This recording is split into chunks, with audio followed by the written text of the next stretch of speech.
Buenos días, bienvenidos a las entrevistas en Religión Digital. Hoy nos acompaña Carlos Enrique Rodríguez. Carlos, buenos días. Muy buenos días. Bienvenido a Religión Digital. Muchas gracias por estar con vosotros. Es una deferencia que agradezco y agradeceré siempre. Nosotros más, y ustedes lo van a comprobar ahora. Eres presidente de la Escuela de Pensamiento de Silos, aunque formalmente tiene otro nombre, creo que me has comentado antes. Sí, efectivamente. Silos, punto de encuentro, que viene a ser como el paraguas legal de lo que se pueda crear, pero lo operativo de la escuela, lo operativo de Silos, punto de encuentro, es la Escuela de Pensamiento de Silos. ¿Y qué es la Escuela de Pensamiento de Silos? Pues eso es pensar entre todos, como yo digo, primero... Que no parece tan fácil, ¿eh? No, es que igual que hay que saber conducir un coche, o hay que saberse conducir por la vida en tantos aspectos, creo que el principio de la conducción en la vida es conducir el pensamiento de alguna manera. Y bueno, de eso se trata, no solamente de saber pensar, sino de saber decir y después de saber. Saber. Hay mucho sabio que no sabe. Exactamente. Empezando por un servidor. Y poderosos que no pueden. Exactamente. Entonces, pues, la esencia de la escuela es explotar de una forma aconfesional dentro de un entorno de humanismo cristiano, como es la abadía benedictina de Santo Domingo de Silos, sí, pero aconfesional en el sentido de abrir el paraguas, de que venga quien quiera, a pensar, a dialogar, a debatir. A mí no me gusta la palabra discutir por las connotaciones. Vamos a discutir, vamos a debatir, vamos a conversar, vamos a charlar de cosas que nos interesan a todos y llevarlo al terreno práctico. No solamente en el terreno aire, exactamente, no levitar. Oye, quien levite, maravilloso sea, pero con los pies en la tierra y la cabeza en el firmamento, decir cosas que seguro que sabemos y que tenemos dentro, pero que no hemos sabido sacar, porque esta vida de las prisas, no de las rapideces, como decía don Gregorio Marañón, cierto. Que hay que diferenciar mucho la rapidez de las prisas. Estamos en un momento en el que el lenguaje va a resultar muy importante. Sí. Las diferencias entre discutir y debatir son matices, pero son matices muy importantes, como esto que comentabas tú ahora mismo también. Yo diría que muchas veces nos vamos saliendo de órbita porque no definimos bien lo que queremos decir al decir amor. Los griegos tenían 7 verbos para definir el amor.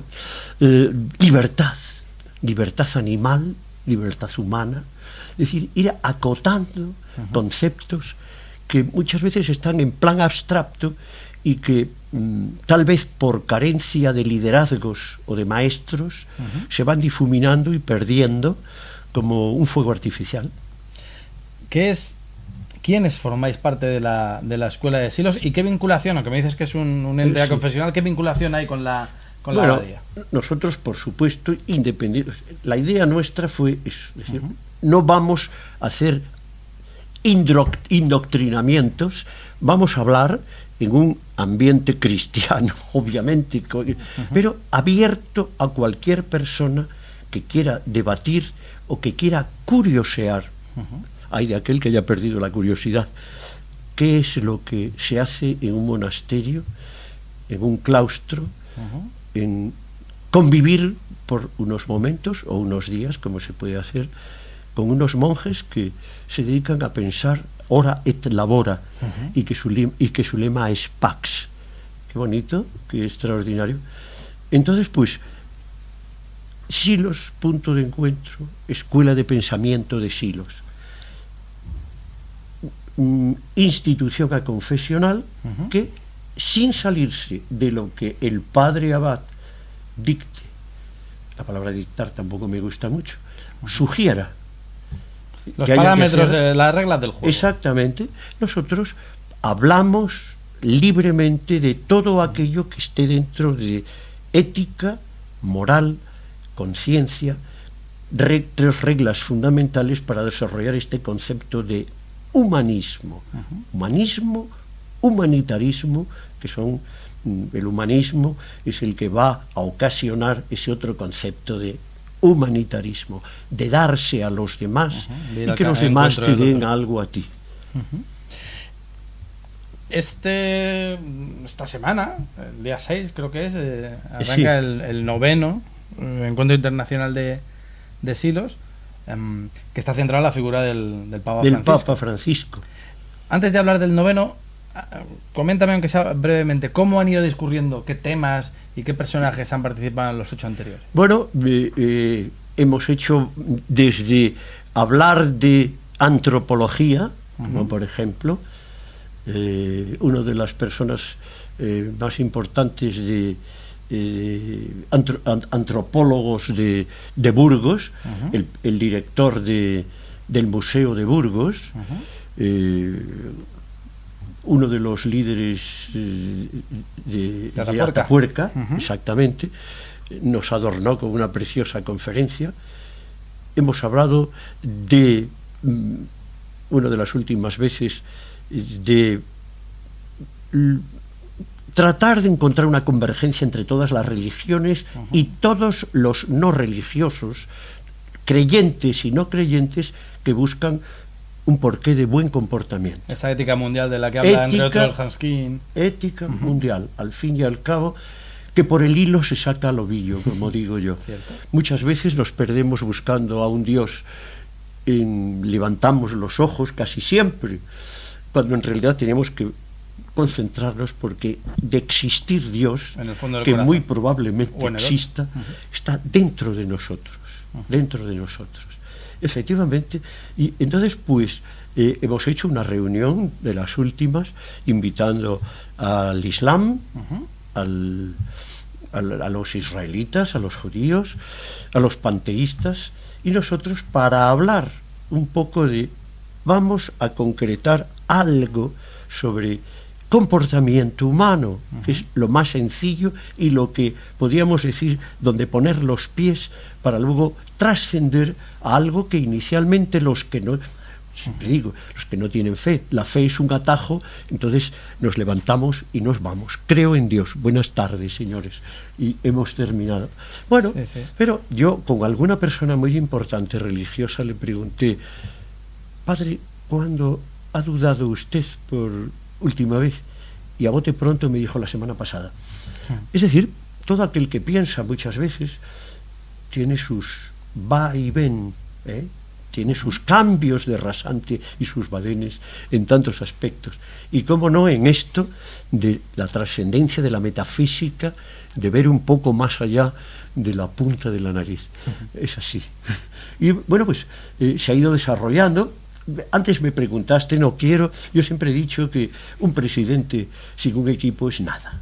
Eso está clarísimo. Sí, es cierto que se nos ha quedado fuera la pregunta de quiénes forman parte de la escuela. Pero claro, yo el peligro que tengo yo es que me difumino. No te preocupes, que para eso estoy yo. Formamos un grupo, un consejo rector, en el que tenemos un abogado, que es Manuel Balado y Ruiz Gallegos. Tenemos un filósofo catedrático, que es Miguel García Baró, y tenemos a un genetista, Pablo Cabello Albendea. Entonces tú eres médico. Yo soy médico, biólogo, abogado, filósofo y médico. Entonces nosotros hemos creado un comité de dirección de la escuela. Entonces ya ha entrado otro abogado, Gonzalo Iturmendi, otro médico, investigador 100%, una gran persona, José Antonio Cabranes, y hemos incrustado a sus señoras, que empezaron a decir, además son inquietas señores, una escritora, otra filósofa y una genetista que también. Afortunadamente esto tampoco debe ser solo cosa de hombres. O sea, no, es que es conveniente ese matiz femenino. Nosotros somos más deductivos, las damas tienen, entre otras virtudes, ser muy intuitivas. Tienen otra visión diferente, es un complemento perfecto, o nosotros somos un complemento de ellas. El caso es que hacemos un equipo muy interesante con utilizamos el A de arroba para nuestras cosas. Compañeros y compañeras, el noveno encuentro está dedicado, como decíamos, a la figura, al pensamiento del Papa Francisco. Iba a preguntarte por qué, pero las razones parecen obvias. Sí, o sea, se habla de revolución, se habla de innovación, se habla de reforma. Yo lo resumo diciendo que el Papa Francisco es nada más ni nada menos un resumen de llevar a la práctica lo que un tal Jesús de Nazaret dijo durante toda su vida pública y concretamente en esa maravilla sociopolítica que es el Sermón de la Montaña. Y resulta que aparece una persona con ese olor a pueblo que dice Gianfranco Ravasi, ¿no? Ravasi, que nos escribe una carta preciosa latinoamericano con esa fuerza, diciendo, pero oye, hay que salir a la calle sin grandes aspavientos, hay que hablar sencillo para que los complicados se enteren también. Nunca hablar complicado. No es que los otros papas no lo hayan hecho, pero al revés, yo respeto muchísimo la trayectoria vaticana con sus defectos y sus virtudes humanas. Pues una cosa no quita la otra. Lo cortés no quita lo valiente. Claro. Pero este papa tiene la virtud de utilizar la cordialidad, el gesto, que es como se titula la conferencia que va a dar Papa Francisco, dichos y gestos. El gesto es fundamental, es el uniforme del alma, como decía don Gregorio Marañón.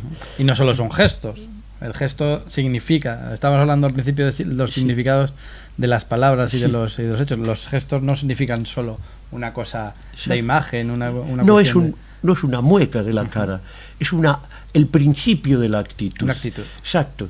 Es el vehículo de una actitud con disciplina, pero montada con sonrisa, con afecto, con generosidad, con acercamiento, que es muy, muy importante, muy importante. Indiscutiblemente hay quien se ha sorprendido de esa sencillez, porque ha sido un salto hacia adelante, tal vez hemos menospreciado términos como sencillez, facilidad, los hemos hecho como pobres, los hemos empobrecido cuando la sencillez no es nada malo, al contrario. Yo creo que es fundamental porque es la manera, el pueblo en línea de máxima es sencillo. Lo que pasa que por esas, vamos a llamarle circunstancias, aunque Mariano José de Larra decía que las circunstancias son entes ficticios creados por el hombre para justificar sus desatinos. No, hay muchos aspectos que van sacándote de órbita esa sencillez, esa manera de hablar, de pensar, que vamos, pues termina pues con todos los problemas, termina abocando a todos los problemas que tenemos en esta sociedad, sin ponerle apellido. ¿Qué ha pasado para que hablas ese mensaje de Jesús en el Sermón de la Montaña, esa sencillez? ¿Qué ha pasado para que durante X años, no vamos a poner tampoco fechas determinadas, ese mensaje se haya visto sepultado o guarnecido por toneladas y toneladas de términos, de normas, yo creo que probablemente hayan sido necesarias, pero que tal vez han contribuido a desvirtuar hay que tener el mensaje original. Hay que tener en cuenta lo conservador de la estructura religiosa de todas las religiones. Sí. Y de todas las estructuras. Y de todas las estructuras en general. Entonces, pues, esta rueda dentada que es la evolución, desde aquel concepto medroso de un Dios de la Edad Media hasta el concepto paternalista de un Dios que inclusive nos atrevemos a difuminar, decir, oye, vamos a hablar de la creación, de la casualidad, siempre con mayúscula, o de la causalidad, siempre con mayúscula, en vez de buscar una idea que muy difícil llegar por la razón a él. Por eso siempre se habla de la fe, pero no, la razón nos lleva a el creador, a esa singularidad, indiscutiblemente, tanto por la fe o por la vía de la religión como de la ciencia. Sin darnos cuenta, en física cuántica se habla de la singularidad. Claro que sí. Nosotros estamos... Y de lo inexplicable. La ciencia no sería... no sería ciencia, no podría existir si no existieran antes cosas que son insondables, que son inexplicables, que son... Exacto. Pero para no irme de tu pregunta interesante, creo que el hecho fundamental es que no se ha sabido extender, no se ha sabido extender ese maravilloso mensaje de el Sermón de la Montaña. Se ha visto como un hecho religioso. Sí, ¿qué cosas dice este hacedor de hechos prodigiosos, como decía Flavio Josefo, de Jesucristo, de Jesús de Nazaret? Y se ha aparcado. Después se ha identificado la religión con un determinado grupo acomodado. ¿Por qué? Porque determinadas prelaturas se fueron girando hacia la comodidad del mando. De ahí como nació el cisma, por decirlo así, la división luterana, cómo creció el protestantismo, porque hubo una reacción en contra de una serie de establecimientos tal vez mal planteados. El Papa también está contraponiendo el poder y el servicio. Exactamente, el Papa actual se moja de alguna manera en hablar, de ir a hablar con los políticos y decirles: no es meter la mano en la bolsa de los ricos, sino que los ricos deben abrir la bolsa y hacer mejor partición de sus riquezas. Es clarísimo. Hablar de igualdad de base y desigualdad de altura, en el sentido que nadie somos perfectamente desiguales después de plantar unas bases éticas, morales, lógicas, porque dependiendo de tu carga genética, de tu inteligencia, de tu esfuerzo, de las horas de trabajo que le dedicas y de otra serie de circunstancias, de nuevo, que te van a impulsar a ser de una manera, te van a dar estanterías sociales que se van a reflejar en estanterías económicas. ¿Quiénes van a ser los protagonistas de este noveno encuentro, aparte del propio Papa Francisco? Bueno, el protagonista, el que va a conducir esta pequeña nave del noveno encuentro, es Ángel Cordovilla Pérez, que es teólogo, es el jefe del departamento de teología de comillas. De comillas, de teología y de teología dogmática y fundamental de la Universidad de Comillas. Una persona de toda garantía, abierta, prudente, mide más las palabras que yo, obviamente. De lo cual me alegro. ¿Cuándo es?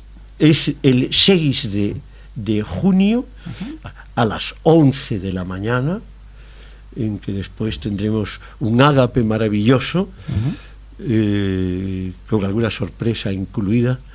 ¿Ya nos contarás? Sí, sí, ya no te las puedo contar porque, claro. Con micrófono cerrado te lo digo. O después. En el Hotel Tres Coronas, que lo regenta, curiosamente, un modesto e ilustre alcalde de Silos. Para tener algo más de información, no sé si ya están cerradas las inscripciones o no, hay una web que son las 3 W, silos.deencuentro.com. silos.deencuentro.com. Aquí verán ustedes el rotulito. silos.deencuentro.com y escuela de pensamiento de silos.com. Escuela de pensamiento de silos.com.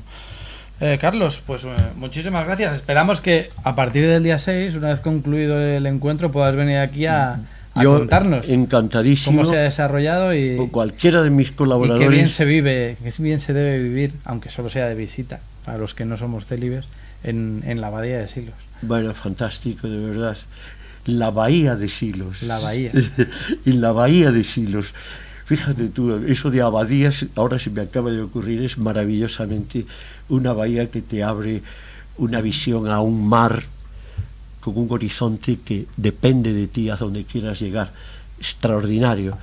Un sitio verdaderamente para pensar, para relajarse, para tomarse el tiempo, eso que dicen los ingleses, take your time, y que muchas veces nuestro tiempo consiste en llegar adormilados a casa para acostarnos y volver a salir en el metro y cumplir con las obligaciones cotidianas de cada día. De hombre hormiga, que a veces pecamos de ser hombres hormigas. ¿Tenemos lema para el tema o lema para el 10º encuentro? ¿Tenemos tema o lema para el 10º encuentro? Sí, una voz para todos. Papa Francisco, una voz para todos, pero de verdad. Y están invitados todos, no para los cristianos que casi no necesitaban oírnos, porque con la fe se llega muy lejos, pero los que tenemos fe, pero queremos seguir pensando, desmenuzando, buscando, ser buscadores, ser curiosos de dónde venimos, qué hacemos y a dónde vamos, es muy aconsejable que vengan aquí a hablar, a dialogar, a platicar, como dicen en Latinoamérica, de tantas cosas bellas y prácticas que se pueden sacar en una escuela de pensamiento que no solo está hecha para enseñar, sino para aprender. Y para pensar. Carlos, muchísimas gracias, ha sido un auténtico placer. Muchísimas gracias a vosotros. Muchas gracias, de verdad. Espero que sea útil de alguna manera. Seguramente que sí. Al menos ya lo está haciendo. Al menos bueno. para quien ha tenido el gusto de entrevistarte. Muchísimas gracias, Muchas Carlos. gracias, muchas gracias. Y a ustedes pues les esperamos en nuevas ediciones de las entrevistas en Religión Digital. Que pasen un buen día.